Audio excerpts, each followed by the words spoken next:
Greetings and a warm welcome. How are we all feeling at the moment? Today we're working through rejection and abandonment in childhood.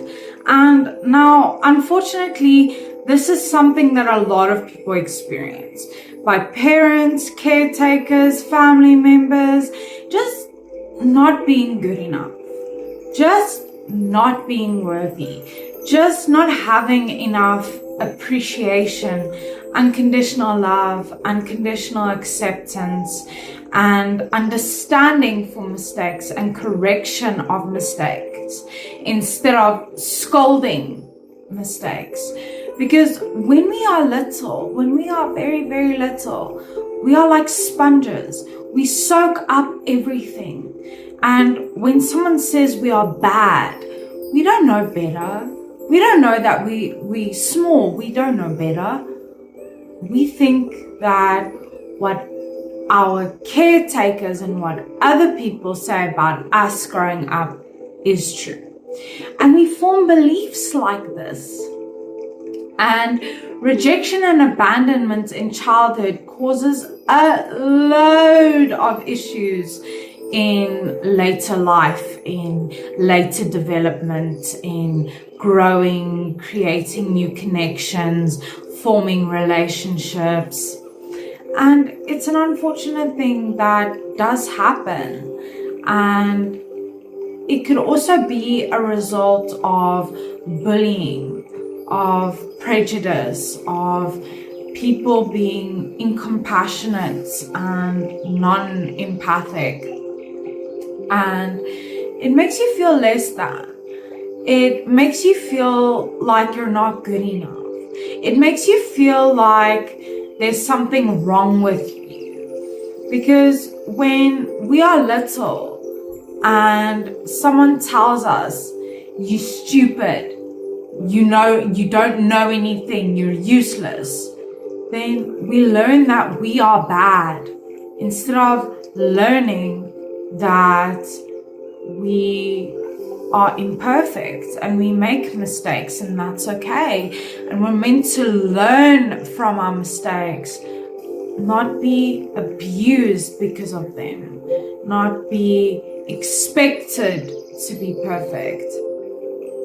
And the problem with rejection and abandonment in childhood is that a lot of people who go through this struggle to form a strong self-concept.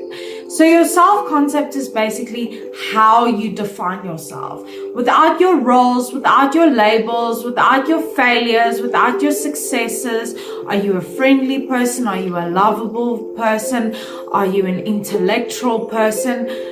And you struggle to sort of figure out, who am I? What is my place in the world? And what about me makes me unique?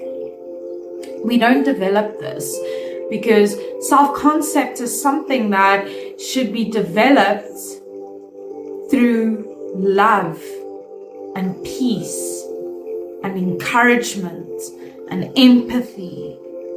Because your self-concept is where your self-esteem gets its energy from. Is how do I view myself? Who am I? What makes me unique? And rejection and abandonment in childhood also causes severe trauma, especially if there has been abuse and neglect, when you are shamed, when you are judged, when you are embarrassed, and you feel like no matter what you do, you can never do anything right. No matter what you do, you only do everything wrong all of the time. And there's nothing special or good about you. And you expect the worst from yourself. And it puts you in this negative mindset. And it creates PTSD. It creates severe trauma of not being accepted, not being acknowledged, not being taken into consideration, not being understood, heard, seen, These things have a massive impact on our self-worth. And as a result of rejection and abandonment in childhood, we struggle with our self-worth. You may not even develop a sense of self, which means you have not developed your self-worth. If you have not developed your self-worth, then you're going to become unfulfilled. You're not going to have your grand vision. What is your legacy? What do you want to leave behind? What impact do you want to make? Because you're at this level where you don't believe you're worthy. You don't believe that you're enough. You don't believe that you're able and that you can and that you are brilliant and bright and you have a lot to offer the world. But when your self-worth is low, you don't see that. You don't perceive that. And also rejection and abandonment can make relationships very, very difficult, because you might struggle to learn how to connect with someone in a healthy way. You might find it difficult to avoid toxic relationships. It may also be very difficult for you to become vulnerable with your partner, to break down a bit, to deconstruct with them, to deconstruct in front of them. And it can make connecting very difficult, because how can you unconditionally accept someone if you yourself were not unconditionally accepted? If you yourself were not made to believe that you are worthy, how can you form trust? How can you build unconditional love and acceptance when you weren't even given that yourself? It's something that we have to learn through our relationships in the process, and we have to heal ourselves at the same time. Rejection and abandonment can cause you to build concrete walls. So you have very rigid boundaries. You don't let other people come in to your world. But what you don't realize with those concrete walls is you're not just keeping other people in, but you're keeping yourself trapped in your mind, in your psyche, and it's so damaging. Because if you build these concrete walls, you're never gonna be able to work through the rejection, and you're never gonna work through fear of abandonment and codependency if you do not break down your concrete walls.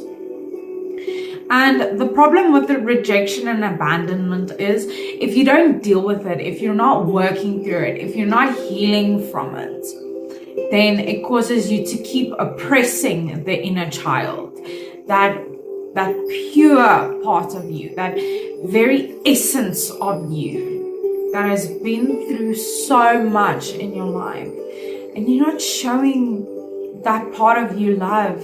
You're showing that part of you, go sit there in the dark corner and I don't want to hear it. And that makes you lose touch with yourself. It makes it difficult to be creative and to do things just initially for yourself.